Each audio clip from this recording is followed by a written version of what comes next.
As we all know, this summer there is a lot of big name free agents that could really change the outlook of next season for a lot of teams depending on where they sign. But in today's video, I wanted to take a look at 7 of the lower tier free agents who could really be great signings for some teams this summer. So without further ado, let's jump right into the video. Starting off with Brandon Pirri from the Vegas Golden Knights is where he played last season. He's a 28-year-old. Well, he's listed as a centerman, but he can play the wing as well.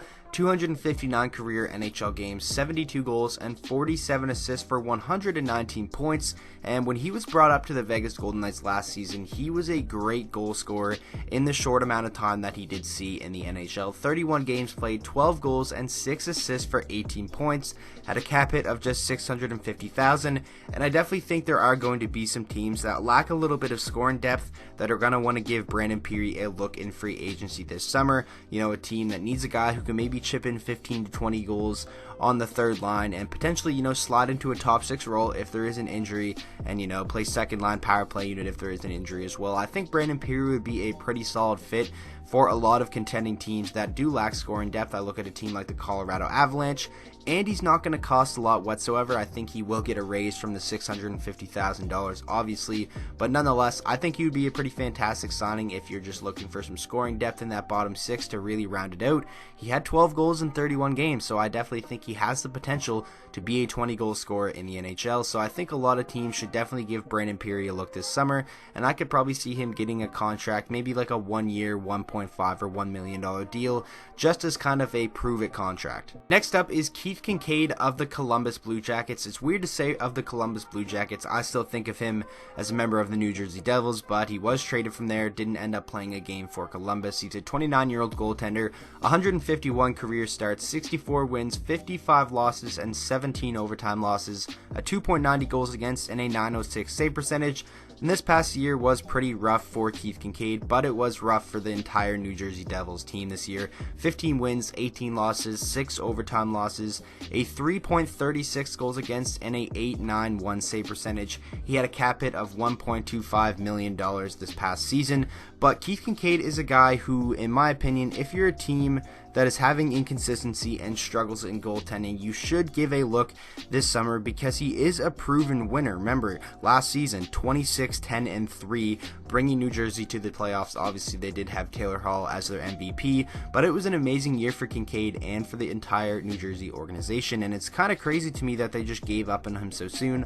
Obviously, all their confidence, it looks like it lies with Corey Schneider, but a proven winner who had an amazing record just 1 year ago into the playoffs, and I definitely think if you're a team that needs a goaltender, you should give him a look because he's not going to cost a lot of money. It's not like it's a risky deal. Maybe just sign him to a 1-year deal, kind of like what the New York Islanders did with Robin Lehner, and obviously we saw how that turned out for them. So there's a lot of teams I think that should give Keith Kinkaid a look. Maybe my Detroit Red Wings, honestly, I wouldn't mind if we sign him to maybe like a 1-year, $1 million deal just to see what he's made of. I definitely think he can still be a fantastic backup, if not starter, so I think a lot of teams are going to give Kinkaid a look this summer, and I don't think it's going to take long before somebody signs this guy for the next season. The next player I want to take a look at is Brandon Tanev of the Winnipeg Jets, and you might be thinking, Brandon Tanev, how could that be a good signing for some teams?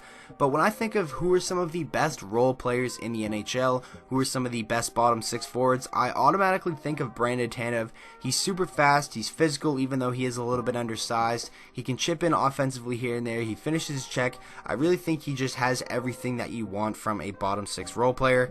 He's a 27-year-old winger, 195 career games, 24 goals, and 27 assists for 51 points. He had 80 games played this past season, 14 goals, and 15 assists for 29 points. I think he can be like a guy who gives you 15 and 15 for 30 points on a pretty consistent basis. He had a cap hit of just $1.15 million, but obviously with the Winnipeg Jets having so much to do this offseason in terms of giving money to restricted free agents and stuff like that, I think it'll be pretty tough, and probably Brandon Tanev is the last thing on their to-do list. So I think a team that maybe lacks a little bit of depth and is a bit top heavy could love to have a guy like Brandon Tanev, and I really don't expect him to be on the open market for too long this summer. I could see him getting a raise probably around $1.5 to $2 million. I'd like to see him stay with the Winnipeg Jets, but with all the things that they have to do, I think Brandon Tanev definitely could be in a new uniform next year, and I think it would be a very good signing for whatever team picks him up. The next player I want to take a look at is Ryan Dzingel from the Columbus Blue Jackets. I wouldn't really consider him a low-tier free agent, but I wouldn't really say he's one of the bigger names either, but I think he could be a pretty solid pickup for a lot of teams if they want to go that direction. He's a 27-year-old centerman. He can play the wing as well, so if you want to play him in a center role or a wing, I think he can really thrive in either of those roles. 268 career games played, 66 goals and 72 assists for 138 points, and this past season was his breakout year. He didn't really find his stride with the Columbus Blue Jackets after the trade, but he was fantastic through the whole season with the Ottawa Senators. 78 games played total last year, 26 goals, 30 assists for 56 points, a $1.8 million cap hit. I think he's in for a pretty significant raise. I do have a feeling that there is potential that Ryan Dzingel maybe gets overpaid a little bit this offseason, just considering what he did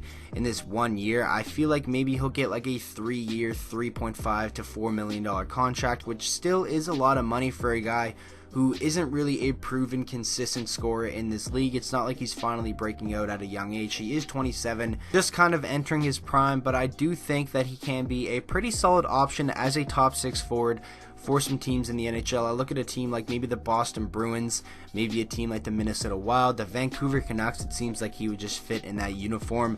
Obviously, they can play him in a winger role in the top 6 as they already have 2 pretty solid centers as their 1 and 2 guys. But I think Ryan Dzingel will be a solid pickup for whatever team decides to grab him this summer or wherever he decides to sign with.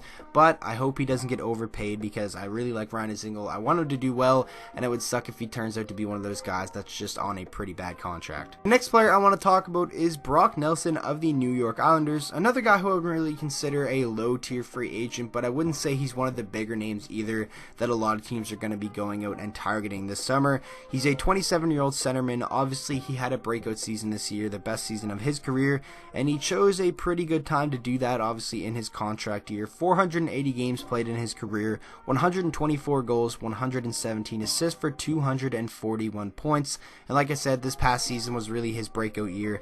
82 games played, 25 goals, and 28 assists for 53 points, had a cap hit of $4.25 million, and honestly, I think his next contract will probably be around $4 to $4.5 million as well.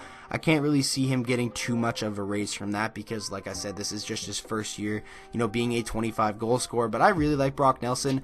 I think a lot of teams he could be a very, very solid third-line center on, and maybe even some teams he could play in that second-line center spot like he kind of did with this New York Islanders team. I hope he does re-sign with the Islanders. I want to see them keep most of this core together because they had a fantastic year.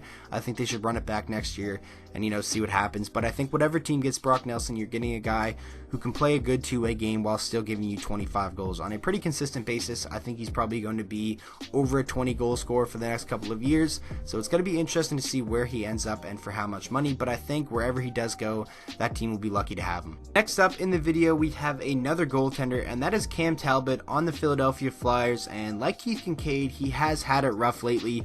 Obviously, after he had a fantastic 2016-17 with the Edmonton Oilers, going 42, 22, and 8, played 73 games that year, and it was an amazing season for Cam Talbot. He's proven that he can be a reliable starting goaltender when he has an actual good team in front of him. But his recent couple years in Edmonton and then obviously in Philadelphia, those teams weren't playoff teams. They didn't really have the greatest defense, and I don't really think Cam Talbot was really in a position to succeed. But if there is any, fringe playoff teams out there that don't really have a consistent, reliable number one goaltender, I hope Cam Talbot gets another look because, like I said, he wasn't really in the best positions in the past couple of years, and I definitely think, if not a starter, he can still be a pretty solid and reliable backup goaltender in today's NHL. He's 31 years old. He has played in 288 career games, has 138 wins, 112 losses, and 24 overtime losses, a 2.60 goals against, and a .915 career save percentage. And this past year, like I said, it was a pretty rough one.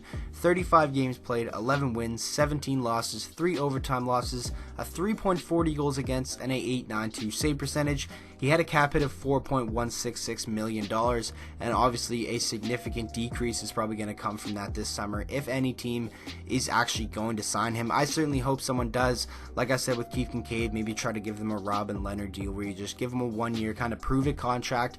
But I like Cam Talbot. I really liked him when he had that career year in Edmonton, and hopefully for him he can really turn it around and find himself a spot where he can succeed, because I think if teams give him an opportunity to do well, at least as a backup, he can be pretty productive. And now finishing off the video with Joonas Donskoi of the San Jose Sharks. He's a 27-year-old winger, 283 career games so far, 45 goals and 77 assists for 122 points. This past season, 80 games played, 14 goals and 23 assists for 37 points. Had a cap hit of $1.9 million, and I think Donskoi is capable of being a 45 to 50 point scorer and a really good bottom six forward, or you could slide him into the top six if there is an injury and maybe give him some power play run as well. I'm a big fan of Donskoi, and I think he's probably going to be out the door of San Jose with them having to give contracts to Joe Pavelski, Erik Karlsson, Nyquist is a free agent as well. There's just a lot of money wrapped up in those guys, and I don't really think they're going to have enough to re-sign Joonas Donskoi, but I think he's a good checking forward who can give you good offensive skill as well. I think his next contract might be around $2 to $2.5 million. I can't see him getting too much of a significant raise from the 1.9 that he made this past season, but whatever team signs him, I definitely think he would be a very, very good fit in a third line scoring role, and maybe give him some run on the second power play unit. Off the top of my head, just trying to think of teams that could use a guy like Joonas Donskoi. I'm not sure. Maybe the Colorado Avalanche. I know I've talked about them a lot in this video and giving them as a suggestion, but they need depth, and I think Joonas Donskoi could really thrive in a depth scoring role in today's NHL. I know he was a guy that a lot of people thought could have a breakout season this year. Didn't really have the point production that a lot of people would have thought, but definitely only 27 years old. There still is some time, and even with the 37 to 40 points that I think he could give you on a pretty consistent basis, I think he would be a very good signing for a lot of teams. So that is going to wrap up the video. I really hope you guys did enjoy, and make sure to let me know down in the comment section who are some of the lower tier free agents that you guys think would really be great signings for some teams, and all the players I mentioned in today's video, where do you think they could go and what could their contract look like? And with that being said, I hope you guys all enjoyed the video. If you did, please make sure to drop a like on it and subscribe to the channel for daily NHL content, and I will see you guys all in the next video.